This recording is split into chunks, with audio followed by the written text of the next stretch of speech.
this, okay? We're in a legislative process. We have a deadline for keeping government open. We have a lively negotiation. It has to be bipartisan. We want it to be bipartisan, but in the Senate, you need 60 votes. Also, everybody, California's budget surplus could mean residents will receive $1,100 stimulus checks this year. According to a California state governor, the surplus amount will be enough to give every Californian governor a $1,125 tax rebate, or $4,000 for a family of four. You're telling Noah about the flood. I didn't get what I wanted in the bill.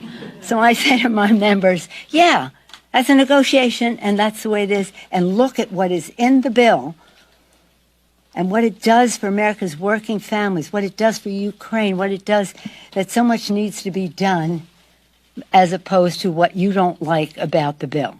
Now, the money would help so many people that are struggling to get by right now as the crisis continues to go on.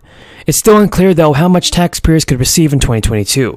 In the second expanded Golden State Stimulus program, eligible Californians got $600, plus an additional $500 if they had one or more qualifying dependents.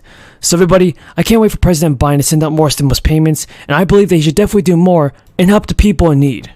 More and more cities and states across the nation are giving out millions of dollars in guaranteed income. Guaranteed income programs provide a monthly cash payment to eligible Americans.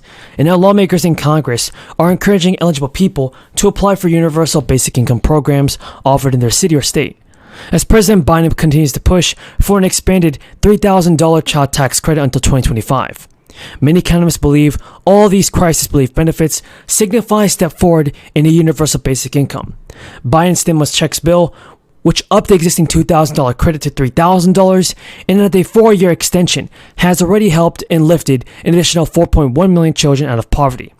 Whether the relief money is being used for paying off debts, pay for household necessities, or tucked away for unexpected emergencies, stimulus checks and other relief programs have opened a door to a conversation about the universal basic income. And now here's some big news, everybody. In the state of Alabama, stimulus checks worth up to $1,500 are going out to workers in the state of Alabama. The first round gave $1,278 to child care providers in December 2021 and January 2022. According to state officials, full-time employees can receive bonuses of $1,500, while part-time employees can receive $750. Up to 8 quarterly bonuses may be given to eligible employees before September 2023. That means 7 grant opportunities remain, and these funds are available to President Biden's American Rescue Plan. Now, as Biden's administration, a Biden administration official told CNN that the president is considering extending the pause on federal student loan payments and weighing whether to cancel some debt. White House Chief of Staff Ron Klain said the administration is weighing its options ahead of the planned May 1st deadline to resume payments. Klain said Joe Biden right now is the only president in history where no one's paid on the student loan for the entirety of his presidency. So, as a Democratic candidate for President Biden, he called for canceling $10,000 in student loan debt. Do you believe that President Biden should do this, everybody? Tell me what you think in the comments below. So when I say blame, you say blame. I'm saying because you need 60 votes they consider that a plus. I don't.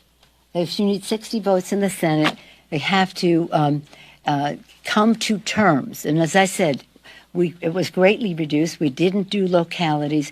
We did much less attributed to the states. And we had, unfortunately, less money. Well, it's a secret that the Republicans have wanted to did you not know that Romney had sent around a letter with all the senators signing it that said we have to take the money out of state and local government? This is not it. What may come as news to someone is that when you subtract money is subtracted. So I don't even go there because we are in a negotiation. Great things were accomplished. Rosa DeLauro was masterful. Senator Leahy as well. Even working with the Republican leadership, we came up with a bill. It's $1.5 trillion that will be spent this year. And there has never been a bill. Let me just be very clear. There has never been a bill that when it comes forward, and usually, well, it wasn't the dark of night. It was sometime last night. When it comes forward that I didn't get what I wanted in the bill. To yield to our dynamic, amazing, wonderful, as she would say about others, but I'm saying about her, fabulous speaker, Nancy D'Alessandro Pelosi. Thank you very much, Mr. Chairman. Let me just say, I just left an occasion where we started off by saying, Slava Ukraini. So much of what we talked about last night was about the Ukraine. So much of what we have been addressing has been about Ukraine. And I'm so pleased that the president will be announcing soon, it's in the public domain already, so I don't preempt him, the lifting of most favored nation status, now known as normal trade relations with Russia, joining with our allies in doing so.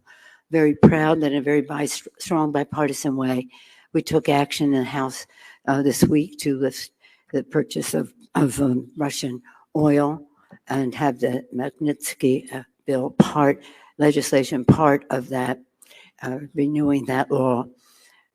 And then today we'll go further.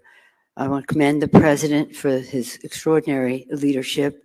I just say this, when I was in school, and some of you have heard me say this, I was at the Kennedy inauguration. And he said, everybody knows, it's citizens of America, ask not what your country can do for you, but what you can do for your country. The very next sentence that he said is what hit me hard. It was, and I'll never forget it, it was, to the citizens of the world, ask not what America can do for you, but what we can do working together for the freedom of mankind. Joe Biden is exemplifying that, working together for the freedom of mankind. We look forward to seeing him today. And when we do, we will congratulate him on his leadership in passing the American Rescue Package. This is something that was not only help people survive from COVID, not only help try to have them reach their success, was transformational in how they do so. And we want to continue that work in certain aspects of BBB, or child tax credit, universal pre-K, the list goes on, affordable child care. Our champion in the Congress, Catherine Clark, nobody has done more than she has in the Congress on that subject. Home health care, saving our planet, the list goes on. We're very proud of our president, of what we did in these 2 days, and I thank Chairman Jeffries and Vice Chair Aguilar and Catherine, who was very much a part of this, for the magnificent intellectual resources they brought together here on subjects that relate to jobs, women in the workplace, saving our planet.